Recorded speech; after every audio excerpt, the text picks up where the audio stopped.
Hi everyone and welcome to my channel. In this particular video, I'm going to cover the topic called disguised quadratics, and I'm going to do that by doing 3 questions. This is how we begin. These are my 3 questions here, and these are the steps that I will need to take in order to solve these. So I'll start with number 1. X to the 4 minus 2x squared minus 3 equal to 0. If I was asked to solve this, the first thing I do is I analyze, is this a quadratic? No, it is not. The highest power of x is x to the 4. So what I need to do is, the first step, look for some sort of pattern. Now I'm seeing that there is a pattern here. This is x to the 2 and this is x to the 4. X squared will give me x to the 4. So I could rewrite this whole equation in terms of x squared. So this would actually be x squared minus 2x squared minus 3. So then, well, this means I've completed this step. And once I have this, I could substitute for another variable. So in this particular equation, there's the letter x. So let's use another letter, say y. So I could say let y be equal to x to the 2. Now this is what I'm doing in the second step. Once a pattern is formed, let some variable not used in your equation be equal to the pattern found. So this is what I'm doing here. So if y is equal to x squared, then coming into here now, I'll get y squared minus 2y minus 3 is equal to 0. Now this is a simple quadratic that could just be solved either by factorization or completing the square. So I've done this here, and now I'm on to this step. I'll just factorize, and I'll get this answer. Y plus 1, y minus 3, which means y is equal to minus 1 and y is equal to 3. So I'm now solving. I've solved that actually. So I don't say, well, okay guys, this is my answer. No, this is not my answer. This is leading up to my answer because x was the unknown, not y. So now we have to remember that we had y equal to x squared here. So I put this back. X squared is now minus 1 and x squared is now 3. So this means if I have x squared is minus 1, there's no way that I could get a negative value if I square a value. So this would mean that this is no valid solution. So I'll just ignore this answer. But this one, however, if I have x squared is 3, then this means that x will be the square root of 3. So this, everybody, will be the solution for number 1. I now proceed to number 2. Number 2. This is my sum. I have x minus 6 square root of x plus 5 is equal to 0. Now the first thing I need to do is look for a pattern. Now there is a pattern here. The square root of x really means x to the half. And if I take x to the half and I square it, I will get x to the 1. So this actually means x to the 1 is actually the square root of x squared. So I will rewrite it in terms of square root of x. So this is really x to the half squared minus 6, x to the half plus 5 is equal to 0.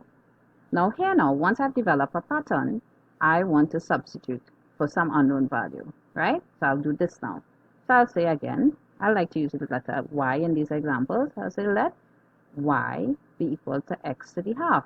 So then this equation becomes y squared minus 6y plus 5 is equal to 0, which is a very doable quadratic. Simply, I could solve this by factorizing. Y minus 1, y minus 5. Solving, now I'll get y is equal to 1, y is equal to 5. So I've now substituted and I've solved. Now the last part I need to do now is to substitute this value back into here. Okay, so I got y is 1, so this means x to the half is 1. And this also means x to the half is 5. So what is the opposite of half? Well, finding the square root is squaring. So x is really 1 squared, which is 1. And again, x is really 5 squared, which is 25. So I have 2 answers here for number 2. X is 1 and x is 25.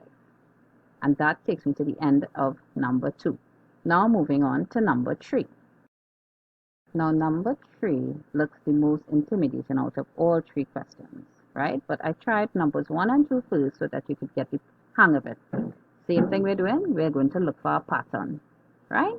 So looking for a pattern, I see that there's a 3 to the x here, and I have a 3 here, and I have an x here, but it's simply not 3 to the x here. So what I would like to do is manipulate this whole expression here so that I could get 3 to the x. I'll just work to the side.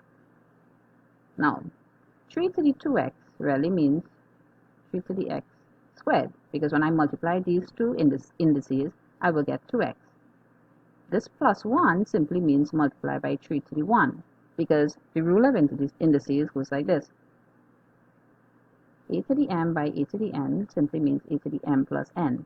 So this would simply mean 3 to the 2 by x would be 2x plus 1. So I'll get this back, right? So now I could substitute this whole value here for this value here. So now let me rewrite it. Second line will go like this. 3 to the x squared multiplied by 3 to the 1, and I'm writing back everything else like that. Now, since I have a 3 to the x here and a 3 to the x here, I'll say let y be equal to 3 to the x. So that means I've found my pattern, I've substituted, and now I'm substituting back into my original equation. So here will become now a y. So this will be y squared by 3 to the 1 minus 7 by y minus 6, which actually means 3y squared minus 7y minus 6, which is again a pretty doable quadratic. So now I factorize.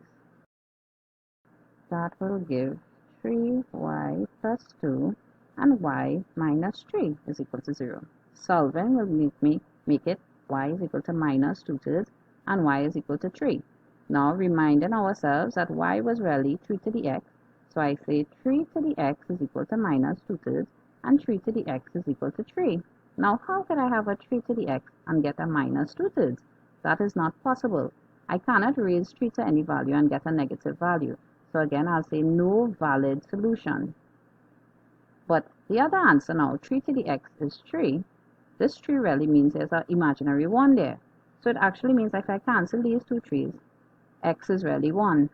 So hence, everybody, my solution for number 3 is x is 1. I hope that you have understood all the steps that I've done, and I hope that this topic is no longer intimidated for some of my students, and it's actually pretty doable, right? So please follow the steps and just keep practicing. Thanks guys for tuning in.